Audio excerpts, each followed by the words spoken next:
አሜሪካ ከኤርትራ መንግስት ጋር ያላትን ግንኙነት ለማስተካከል አሁን አንዳንድ ጥረቶችን ጀምራለች።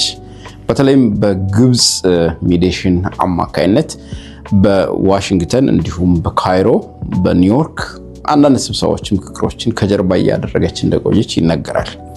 አሁን ደግሞ በኤርትራ ላይ ጥላው የነበረውን በተለይም 2021 ከትግራይ ጦርነት አካባቢ የተፈጸመ አትሮሲቲ ነበረ። የጅምላ ጭፍጨፋ የኤርትራ ወታደር ፈጽሟል በሚል አሜሪካ በተለይም የጆ ባይደን አስተዳደር የጣለውን ማዕቀብ አሁን ትራምፕ ሊያነሳ እንደሆነ ዋል ስትሪት ጆርናል እንደገናም ሮይተርስ ታላላቅ ዓለም አቀፍ ሚዲያዎች ዘግበዋል። የኢትዮጵያና የኤርትራ መንግስት ከመቼ ጦርነት ውስጥ ይገባሉ የሚል የበርካታ የዓለም አቀፍ ተቋማት ሚዲያም ግለሰቦችም ትንበያ ነበረ፣ ኤክስፔክቴሽን ነበረ። ነገር ግን ይህን ኤክስፔክቴሽን በአንዴ ድራማቲካሊ ሊቀይር የሚችል ነገር ተፈጥሯል።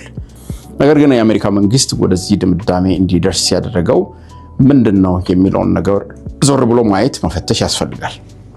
በዋናነት የዓለም አቀፍ የመርከቦች ዝውውር አሁን ትልቅ እክል አጋጥሞታል። በተለይም የባህር ላይ ጉዞ በጣም አስቸጋሪና ከባድ እየሆነ መጥቷል።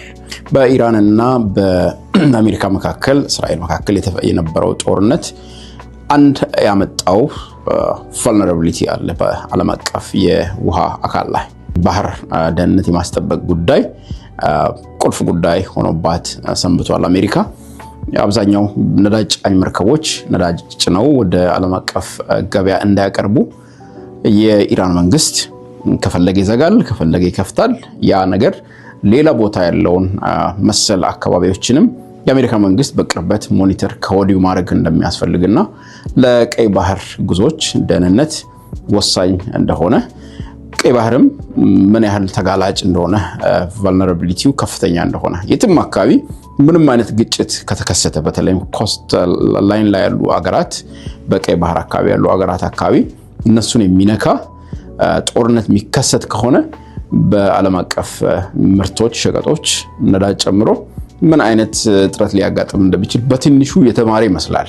ያ አካባቢ በቅርብ ርቀት መያዝ መቆጣጠር ካስፈለገ ደግሞ ከኤርትራ መንግስት ጋር ኤንጌጅ ማድረግ እንደሚያስፈልግ አምኗል ይመስለኛል የኤርትራ መንግስት፣ የአሜሪካ መንግስት። ለዛም ነው በኤርትራ ላይ ተጥሎ የነበረውን 2021 በባይደን አድሚኒስትሬሽን ወቅት ተጥሎ የነበረውን ማዕቀብ ሊያነሳ እንደሆነ ይፋ ያደረገው በአንድም በሌላም መልኩ። ይሄ ቀጥታ ከአሜሪካ መንግስት ኢንትረስት ጋር የተገናኘ ጉዳይ ነው። ነገር ግን በሪጅኑ የሚፈጥረው ሌላ ፓወር ባላንስ ሊኖር እንደሚችል ብዙ የፖለቲካ ተንታኞች እየተናገሩ ይገኛሉ። እኛም እንገነዘባለን እንደ ኦብዘርቨር። ሁላችንም እንደምናውቀው የኢትዮጵያና የኤርትራ መንግስት መቼ ጦርነት ውስጥ ይገባሉ የሚል በተለይ ኢትዮጵያ በኩል የቀይ ባህር አክሰስ ጥያቄ ጎልቶ መውጣት ከጀመረ ወዲህ ከፕሪቶሪያ ስምምነት በኋላ የኤርትራ መንግስት በቆሪጥ እያየ እንደሆነ ወረራለው ከመቼ ኢትዮጵያ ትወረኛለች የሚል እንደውም በዓለም አቀፍ ሚዲያዎች ጭምር ኢትዮጵያ ልትወረኝ ነው የሚል ስሞታ እያሰማ እንደሆነ እናውቃለን።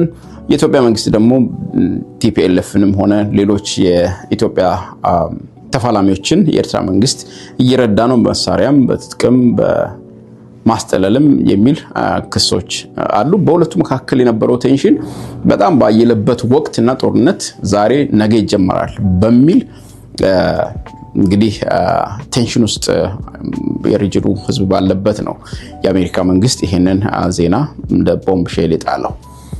አሁን የተጣለው ወዴት ያመራል? ለምንድነው አሜሪካ በዚህ ወቅት ያመጣችው? ሁላችሁም እንደምናውቀው የትግራይ መንግስት ደግሞ ፕሪዋር የነበረውን የመንግስት ሁኔታ ሪኢንስቴት ባደረገበት ወቅት ነው። ይሄ ኮኦርዲኔሽን ምን ይመስላል? ዝም ብሎ ኢንሲደንታሊ የተፈጠረ ነው?